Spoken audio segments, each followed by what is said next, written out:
उपवास म्हणजे काय, तर शरीर हलकं ठेवून आपल्याला मन प्रसन्न करायचं. बरोबर. आणि एक्झॅक्टली आपण उलट काय करतो, जड पदार्थ शरीरामध्ये घेतो आणि आपलं मन प्रसन्न तर राहत नाहीच, प्लस आपल्याला त्रास व्हायला लागतो तो वेगळा. तर हे सगळं नको असेल तर जेवढं हलकं म्हणजे तुम्ही आहार घेऊ शकता की जे डायजेशनला आपल्याला अतिशय सोपं जाईल आणि आपल्या मनावर कोणताही ताण येता कामा नये, आपली बॉडी हलकी राहते आणि मन प्रसन्न राहतं. तर यामध्ये तुम्ही राजगिऱ्याची भाकरी घेऊ शकता, थालीपीठ घेऊ शकता.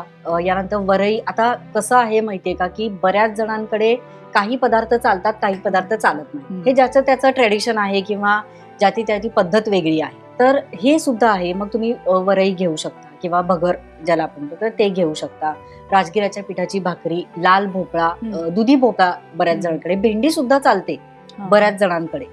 तर हे जे पदार्थ चालतात, काही जण पनीर सुद्धा खातात कारण दूध आणि म्हणजे मिल्क आणि मिल्क प्रोडक्ट्स म्हणून. तर हे घेऊ शकता. दही 1 वाटी हे घेणं फार महत्वाचं आहे.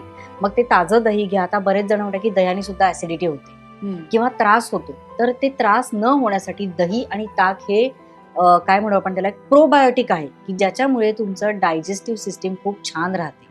आणि युजली उपवासाच्या दिवशी किंवा जेव्हा आपण कमी खाणार आहोत तेव्हा तर हे घेणं अतिशय महत्वाचं ठरतं, कारण त्यामुळे आपल्याला कुठलाही त्रास होत नाही आणि खाल्लेलं जेवण आपण छान पचवू शकतो.